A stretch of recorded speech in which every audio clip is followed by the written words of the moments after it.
अजय आज सुबह से ही अपने फोन को लेकर परेशान था।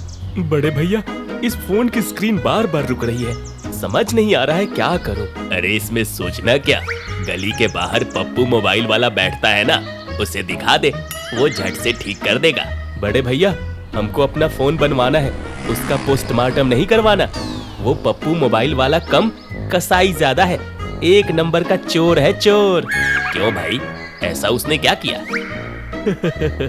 एक बार फोन उसके पास गया ना, तो समझो फोन के असली पुर्जे का राम नाम सत्य। वो फोन बनाने के नाम पर बिगाड़ ज्यादा देता है।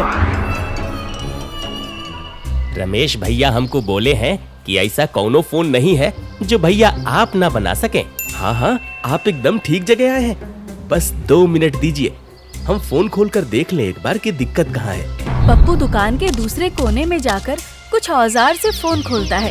वो कभी भी अपने ग्राहक के सामने फोन नहीं खोलता था। हाँ, ये हुई ना बात, एकदम ही नया है, इसके पुर्जे बिकेंगे तो बढ़िया कमाई होगी। बताइए भैया, फोन ठीक तो हो जाएगा ना? अभी नया ही लिए हैं। बन तो जाएगा ही, लेकिन दिक्कत बहुत है। स्पीकर बदलना पड़ेगा, साथ में साउंड आईसी भी गया है और मदरबोर्ड का भी नुकसान लग रहा है। कस्टमर उसकी बातें सुनकर घबरा गया। भैया, इतना सब कैसे बिगड़ गया? बस थोड़ा आवाज ही तो धीमा आ रहा था। भैया, फोन का तो ऐसा है कि कस्टमर समझ नहीं पाता। हम मैकेनिक आदमी हैं, हम बनाते हैं, इसलिए पूरा अंदर तक का खेल समझते हैं। वैसे तो पूरा खर्चा 5,000 के ऊपर आएगा, लेकिन आप हमारी दुकान पर पहली बार आए हैं, ऊपर से मेरे दोस्त रमेश के करीबी हैं, तो थोड़ा डिस्काउंट देकर 3500 रुपए में कर देंगे। धन्यवाद भैया, आपकी बड़ी मेहरबानी। अब हम कब आए अपना फोन लेने? आप परसों आना, इसके पार्ट्स लेने हमको बाहर जाना पड़ेगा ना। ठीक है भैया, तो हम परसों आते हैं। आओ भाई, क्या चाहिए? आज क्या माल लाए हो? भैया, आज बढ़िया माल है, एकदम फ्रेश पीस से निकाले हुए पुर्जे हैं, ये देखो। ठीक लग रहे हैं। कहाँ से उठाए हो? अरे भाई, ये सब मत पूछो, बस दाम अच्छा लगाओ। चलो ठीक है, स्पीकर का 300, बैटरी का 500 और कैमरा का 800 दे दूंगा। इससे 1 पैसा न ज्यादा न कम। ओ भाई, मजाक कर रहे हो क्या?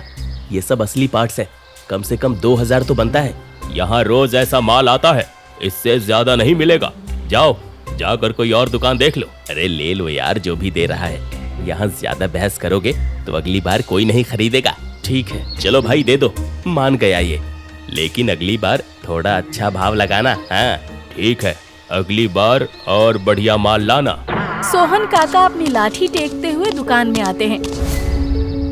बेटा, ये फोन अचानक बंद हो गया, जरा देखो तो क्या खराबी है।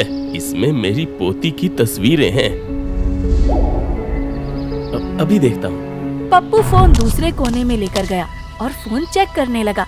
उसने जैसे ही फोन का कवर निकाला तो उसमें से एक सोने का सिक्का झट से नीचे गिर पड़ा। सोने का सिक्का? ये तो बहुत पुराना लग रहा है, वजनी भी है। अब इसे रख लेता हूँ, इसकी भी अच्छी रकम मिलेगी। अरे काका, इसमें तो बड़ा भारी खर्चा है। इसकी आईसी उड़ गई है, मदरबोर्ड भी जला हुआ है, कम से कम 2500 रुपए लगेंगे। बेटा, इतना पैसा नहीं काका, आप तो बड़े हैं, आपसे मैं बड़ी कमाई नहीं करूंगा। अब आप 1800 दे देना। जीते रहो बेटा, लेकिन इतने पैसे अभी नहीं है मेरे पास। अरे काका, आप कहाँ भागे जा रहे हैं? आप पर तो पूरा भरोसा है मुझे।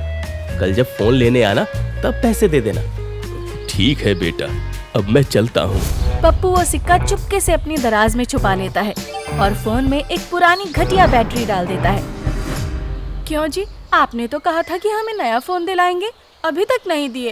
अरे मैं यहाँ लाखों का इंतजाम कर रहा हूँ और तुम हो कि 10-20 हजार के फोन के लिए परेशान हो। सच? हाँ, बस 1-2 ग्राहक और मिल जाए, फिर तुमको महंगा वाला फोन दिलाऊंगा, एकदम नया, जो आया है मार्केट में, पाइनएप्पल का। मेरे लिए कुछ भी नहीं?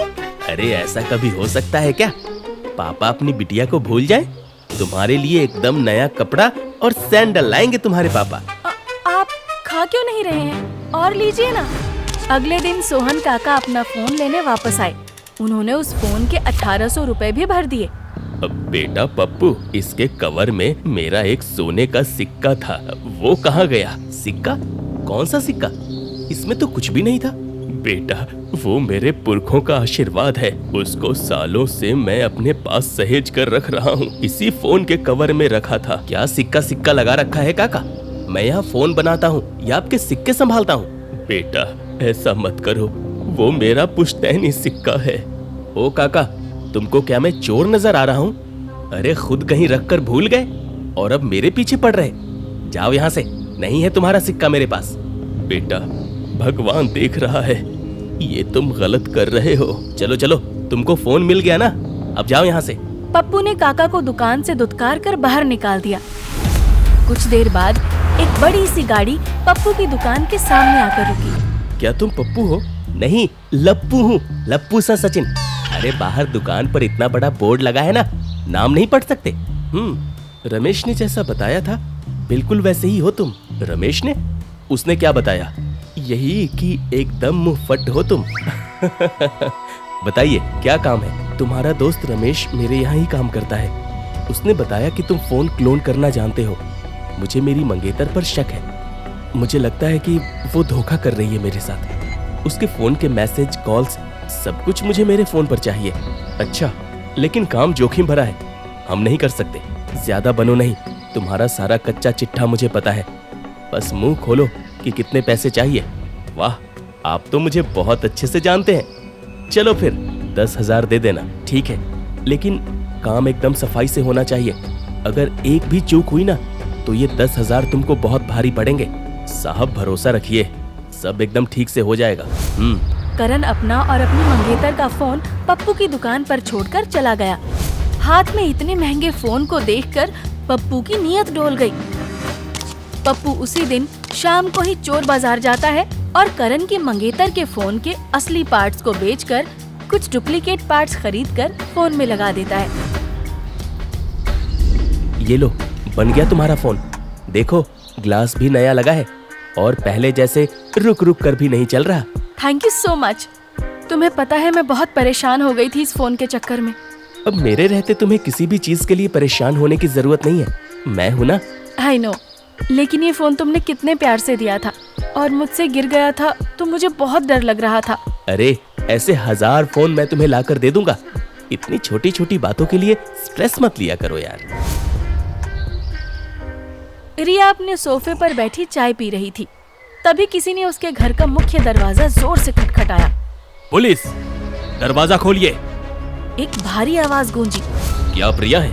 हाँ, क्या बात है सर? आपका फोन कहाँ है? सर, मेरा फोन, पर हुआ क्या है? तभी अफसर की नजर मेज पर रखे फोन पर पड़ी। सर, वो रहा फोन। साइबर एक्सपर्ट्स ने तुरंत दस्ताने पहनकर फोन उठाया और उसे एक खास डिवाइस से जोड़ा। स्क्रीन पर लाल रंग का सिग्नल चमकने लगा। सर, यही है सिग्नल 404। इसी चिप से डेटा लीक हो रहा है। मुझे तो कुछ समझ नहीं आ रहा। सर, क्या हुआ है? मेरा डाटा सर। मैडम, आपके फोन में लगा एक पार्ट हमारी जांच के दायरे में आता है, जो कि एक चोरी के केस से जुड़ा हुआ है। सर, मैंने कोई चोरी नहीं की। आप चाहे तो मेरे घर की तलाशी ले लें। तो बताइए, कहाँ से लिया आपने ये फोन? रिया पुलिस को सब बता देती है कि उसे ये फोन उसके मंगेतर ने दिया है और कल ही ये फोन दुकान से बनकर आया है। मैडम, आपको हमारे साथ चलना होगा। जी जी। पप्पू अपनी दुकान पर बैठा नोट गिन रहा था। पापा, मुझे ढूंढो। हाँ बेटा, बस 1 मिनट, तुम छिप जाओ, पापा आकर तुमको ढूंढेंगे। ठीक है पापा। ये कहकर मिनी काउंटर के पास जाकर छिप गई। तभी बाहर गाड़ियों के अचानक रुकने और टायरों के घिसने की आवाज आई। अरे ये यहाँ क्या हो रहा है? किसने रायता फैला दिया? जाकर देखता हूँ। पप्पू, चलो हमारे साथ थाने चलो। क्या? क्यों? मैंने क्या किया? ये लड़का करण, तुमने ही इसकी मंगेतर का फोन बनाया है ना? जी साहब, लेकिन फोन बनाना कोई गुनाह तो नहीं है। फोन बनाना तो नहीं, लेकिन उसके साथ झोल करना गुनाह है। सच सच बता, क्या किया है तूने फोन के साथ? नहीं साहब, मैंने कुछ नहीं किया, मैंने तो बस बनाया ही है। अब क्या हुआ साहब, कोई बात है क्या? अब नाटक बंद कर। तूने ही तो इस फोन की क्लोनिंग की है ना? क्या की है कॉलोनी, ये सब आप क्या बोल रहे हो? मुझे तो ये सब आता भी नहीं है। मैं ठहरा अनपढ़, ये सब शब्द तो ठीक से बोल भी नहीं पाता मैं। झूठ बोल रहा है ये। दुकान के आसपास भीड़ जमा हो गई। भीड़ के बीच में सोहन काका भी खड़े थे और चुपचाप सब कुछ देख रहे थे। अरे बाप रे, अब ये काका कहाँ से आ गया? कहीं ये भी कुछ उगल ना दे। मैंने तो सिर्फ इससे अपनी मंगेतर का कॉल मैसेज अपने फोन में ट्रांसफर करने को कहा था। पता नहीं इसने और क्या क्या कर दिया। सर मैं बेकसूर हूँ, मैं किसी चोर गैंग का हिस्सा नहीं हूँ। साहब पता नहीं ये आदमी क्या क्या करता है। अमीर लोगों के कई चोंचले हैं साहब, होगा इसका भी कोई गलत काम। मैं बहुत ईमानदार हूँ, मेहनत की खाता हूँ। हाँ। मिनी अब भी दुकान में छिपी हुई थी और अपने पापा के आने का इंतजार कर रही थी। तभी उसकी नजर दराज में पड़े सोने के सिक्के पर गई। अरे वाह चमचम, ये तो चमचम है। पापा को दिखाती हूँ, वो मुझे दे देंगे तो इसे मैं अपनी गुड़िया के कपड़े पर लगाऊंगी। ये गरीब के साथ अन्याय है। ये आदमी देखने में रईस लग रहा है तो जो भी बोलेगा सच ही बोलेगा क्या? साहब मैं निर्दोष हूँ। ये आदमी उस दिन पहली बार मेरी दुकान पर आया था। मैं तो इसे ठीक से जानता तक नहीं हूँ। पता नहीं क्यों ये मुझे फंसा रहा है। पापा, पापा, ये देखो मुझे मिल गया। पापा चमचम। मिनी की आवाज सुनकर सबका ध्यान उसी तरफ गया और तभी एक जोर की आवाज के साथ दुकान में आग लग गई। आसपास अफरा तफरी मच गई। सभी लोग आग बुझाने की मशक्कत करने लगे। मेरी दुकान, मेरी सालों की मेहनत खाक हो गई। मैं बर्बाद हो गया, मेरा सब बर्बाद हो गया। मेरी दुकान। काफी देर कोशिशों के बाद लोग आग पर काबू पा लेते हैं। बहुत बड़ा शॉर्ट सर्किट हो गया था। वो तो शुक्र है कि ठीक समय पर बच्ची बाहर आ गई। मिनी, आज मेरी मिनी को कुछ हो जाता तो मैं जीते जी मर जाता। भगवान तेरा लाख लाख शुक्रिया कि तूने मेरी बेटी को बचा लिया। पापा ये चमचम, मुझे चमचम मिला तो मैं आपको दिखाने बाहर आई। मिनी के हाथ में सोहन काका का सोने का सिक्का था। ये देख पप्पू के ही होश उड़ गए। वो आत्मग्लानि से भर गया और काका का सिक्का ले जाकर उनके हाथ में सौंप दिया। काका आप अपनी अमानत रख लो। मैं हाथ जोड़कर माफी मांगता हूँ काका, जो मैंने आपका सिक्का चुराया। आज आपका ये सिक्का, आपके पुरखों के आशीर्वाद ने मेरी बेटी की जिंदगी बचा ली।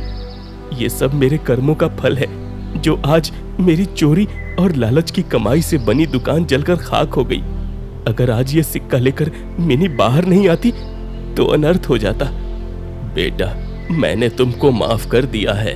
अब एक गुनाह कबूल किया है तो बाकी का भी कर दो। हाँ साहब, ये मोबाइल मैंने ही क्लोन किया है।